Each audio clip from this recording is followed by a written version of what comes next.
Streaming from the 22 News Broadcast Center. This is 22 News at 4 p.m. Digital Edition. Good afternoon, everyone, and welcome to 22 News at 4. I'm Christina DeMoores. We'll get to your top 4 at 4 in just a moment. But first, a look at your commuter traffic and weather. 22 News Storm Team meteorologist Brian Lapis is here. Hi, Brian. How are you? Oh, well, Christina, how about you? Good. Today's beautiful. Oh, we're matching again. Look at that blue. Look at that blue. There you go. Yeah, probably, we were talking earlier this week. I like it when you ask me about the pick of the week. Yes. Not from a self-indulgent standpoint, but it's kind of cool to think about what's going to be the best weather day of the week. I think people want to know. Right. So why not? I think today and tomorrow are going to be in a real close matchup here in terms of the midweek air and humidity and sunshine. I will say, when I woke up this morning, I couldn't believe how refreshing the air was. I had my coffee outside, had a crossword, strictly Mondays, because those are the easiest, if anyone wants to know. Is there a particular word that was kind of noteworthy in the crossword? Psalm. P-S-L-A-M. Am I saying it correctly? I think you did. Yeah. Psalm, that was the word. Anyways, Here we are. Anyway. Oh, we got to do the news. The weather. We should probably focus on the weather and traffic. What's going on? So, quiet day weather-wise, and I believe it's pretty quiet traffic-wise. Here we are. No major problems here on the Pike. There is a little bit of a backup as we head towards Sturbridge on the Pike eastbound, but that really for most of us should not be a concern. And 91 is also looking good. Just a mild little slowdown at the end of 291, actually either end of 291 in Springfield. Okay, temperatures. As Christina was mentioning, not only is it a little bit cooler than average, we're very dry. Dew points are actually in the upper 40s and low 50s, about where we expected them. And so are temperatures. 81 in Greenfield, 78 Springfield, Westfield, 76 in Orange, and 77 right now in Northampton. And there's really not much to show you here on the clouds and radar.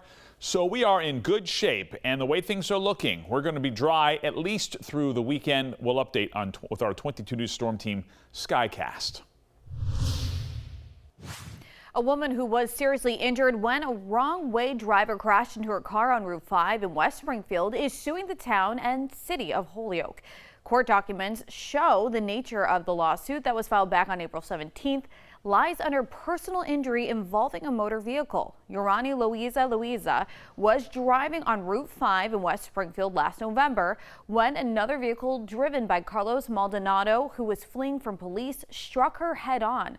Louisa, who is listed as a plaintiff in the case alongside Carlos Portillo and 2 minor children, is in pursuit of $7.5 million. Both the town of West Springfield and the city of Holyoke have denied the family's allegations, saying they are not liable for any alleged injuries. They add that the complaint itself should be dismissed for failing to comply with requirements, and they assert that governmental immunity. 22 News has reached out to Louisa's legal team for further comment and information and have not heard back.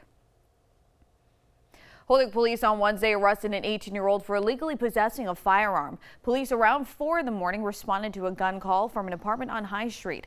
They later identified the suspect as 18-year-old Elias Santana, who was taken into custody and is now facing multiple firearm charges. He was arrested for allegedly pointing a firearm at a female who is known to him. Police say the victim was unharmed. Police are asking for Santana to be charged with assault with a dangerous weapon and armed firearm assault with intent to murder. The Springfield Water and Sewer Commission has responded to concerns over sewage overflow near the Springfield Yacht and Canoe Club. A spokesperson for the commission says they are aware of combined sewer overflows that happened after Tuesday's storm, but are not aware of any specific reports of debris and other materials in the river. The commission says because of the age and design of the system, there is potential for an overflow anytime there's a significant amount of rain. They encourage the public to avoid contact with the river for 48 hours after the discharge ends. The House this morning narrowly passed a resolution to halt U.S. military action in Iran, sending a warning to President Donald Trump for the second time as the war has escalated. The 214 to 208 vote requires congressional approval for the war, and the Senate is expected to consider a similar resolution later today. The resolution narrowly passed after a handful of Republicans voted with Democrats to end the war. But the vast majority of Republicans voted to back the war and cede congressional war powers to President Trump. President Trump has insisted that continued U.S. attacks U.S. attacks, that is, against Iran do not mean a return to war on a long-term action.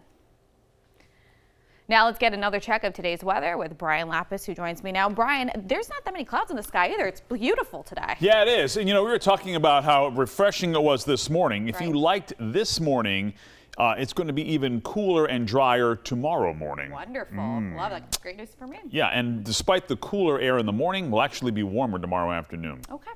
Anyway, it's dry outside. Very nice humidity. This feels more like an early October or late September day, I guess. Don't touch it, Brian. Sorry. Anyway, dew points are in the 40s to mid 50s up and down the valley. So this is obviously very dry air for this time of year and refreshing air. I mean, that's always subjective, but yeah, pretty comfortable outside right now. Clouds and radar, as Christina was mentioning, it's really hard pressed to find a cloud anywhere. There are a few scattered clouds in Franklin County, but in the lower valley, you're almost 100% sunshine right now. 5 o'clock here this afternoon, mostly clear. Nice night on the way. Valley Blue Sox with the game at 6:30 tonight. So should be a lovely night to have a hot dog and a beverage and a little baseball at McKenzie Stadium in Holyoke. Enjoy that. Mostly clear skies overnight. And as I mentioned, evening temperatures will be in the 70s and 60s. Overnight lows will get down into the low 50s. Sunshine here again tomorrow. Mostly sunny day. Light breeze out of the south here tomorrow, I expect. That may produce a few scattered clouds in the afternoon and a high temperature of 82 to 86. A lot of 84s in our forecast through the end of the weekend. We'll show you on 22 News at 5. Brian, thank you. Six Flags New England plans to host its Fright Fest Scare Fair hiring event. The park aims to fill 250 entertainment positions for the Halloween season. Six Flags officials say they seek a variety of talent, including scare actors, makeup artists, singers, dancers, and sound technicians. These roles support Fright Fest, which will run September 26th to November 1st. The hiring event will take place Friday, August 7th from 4 to 7 p.m. and Saturday, August 8th from 11 a.m. to 3 p.m. The first game of Wednesday's doubleheader for the Boston Red Sox ended in a 6-3 win over the Baltimore Orioles. That extended the Sox win streak to 15 games, tying the franchise record set all the way back in 1946. Boston put up 4 runs right away in the first inning, giving them a lead that would hold for the rest of the game. Unfortunately, in Game 2 of the doubleheader, the Sox fell short, losing their chance at a historic record. Baltimore beat the Sox 5-1. Now for a look at what we're working on for 22 News starting at 5. The lawyer of Springfield City Clerk is speaking out against recent statements made by a city councilor accusing her of unethical contact. Plus, our coverage continues on the overflow of sewage in the Connecticut River and near the Springfield Yacht and Canoe Club. We'll tell you what changes club members are demanding from local leaders. And the chair of the House Ways and Means Committee has concerns over a proposal to add additional funding to public schools. We'll tell you why tonight. Beautiful day and traffic, not a problem. Up and down I-91, we're in pretty good shape, and the Pike you can see here is more or less delay-free. You got to go all the way out to Sturbridge before you run into a delay eastbound. The usual slight slowdown at this hour on either end of I-291, but all things considered, as we begin the evening commute, no major hang-ups in terms of traffic. The dry weather continues tomorrow. We'll brief you on the weekend's weather on 22 News starting at 5. All right, thank you, Brian, and thank you for joining us this afternoon for 22 News at 4. Join us on TV tonight starting at 5. You can get all your local news and weather updates anytime on wwlp.com and the 22 News mobile app.